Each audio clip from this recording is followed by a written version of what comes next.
Let's dive right in. Today, in this explainer, we're exploring a truly fascinating period from the Old Testament, the books of Ezra and Nehemiah. This is a gritty, powerful story about people returning home after being away for a really, really long time. It's all about starting over from the rubble and doing the kind of hard work that requires holding faith in one hand and a literal tool in the other. Think about it for a second. Have you ever had to just completely start over? Or maybe you've experienced what it's like to return to a place you used to call home, only to find that absolutely everything has changed. It's a uniquely human experience. We all face those moments where we have to rebuild some aspect of our lives from the ground up, whether that's a career, a relationship, or even our own faith. And honestly, that is exactly the universal experience we're going to unpack today through these ancient texts. Section 1. The Long Exile. So, to set the stage here, about 70 years prior to the events of Ezra and Nehemiah, the kingdom of Judah suffered a totally devastating defeat. They were conquered by Babylon, their magnificent temple was completely destroyed, and the holy city of Jerusalem was literally burned to the ground. The people were dragged off into exile in Babylon, taking them so far away from their home and the land God had promised them. And 70 years, that is a really long time. A whole new generation actually grew up in Babylon.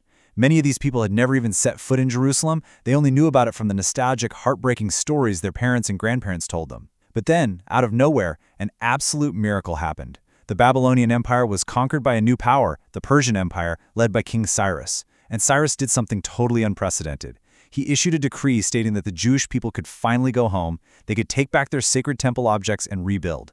And the craziest part? The prophet Isaiah had predicted this exact event. He even named Cyrus, over 100 years before it ever happened. Moving on to Section 2, Joy and Grief, Tangled. The book of Ezra tells the story of this massive return.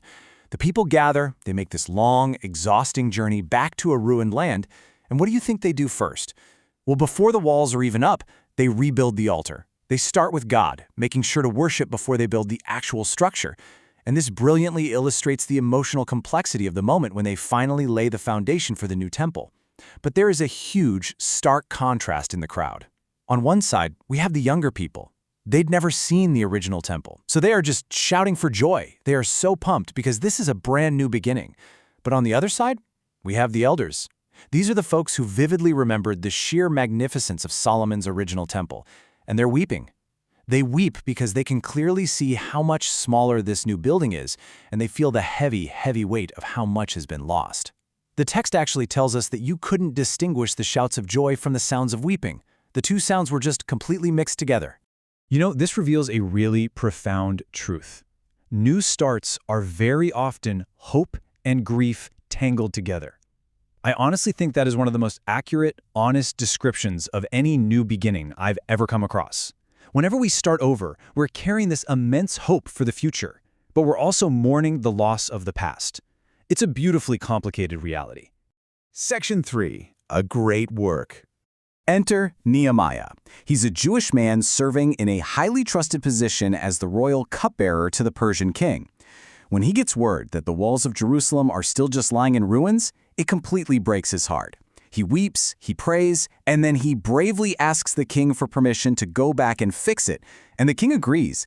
But, as you might guess, rebuilding is incredibly hard work, especially when you're surrounded by people who actively want you to fail. Nehemiah and his team faced constant, intense pushback.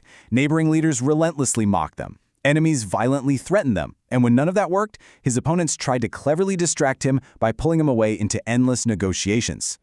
But Nehemiah just refuses to take the bait.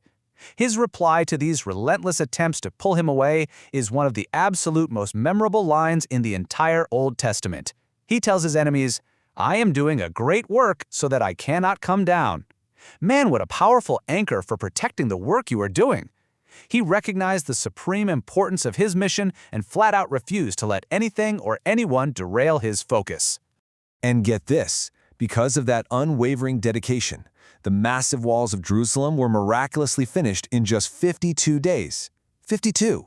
That speed is so astounding that even their enemies had to step back and recognize it was something far, far beyond ordinary human effort. This whole rebuilding effort builds up to an incredibly moving scene. A priest named Ezra stands up on a wooden platform right in the city square, And from morning until evening, he reads the scriptures out loud to all the people. As they listen, the people just begin to weep. They're crying because they suddenly realize they've been away from God's word for so incredibly long, and they are finally hearing it again in their restored home. Section 4. The Christ Connection. Now, as fascinating as all this history is, it's not just a story about ancient architecture.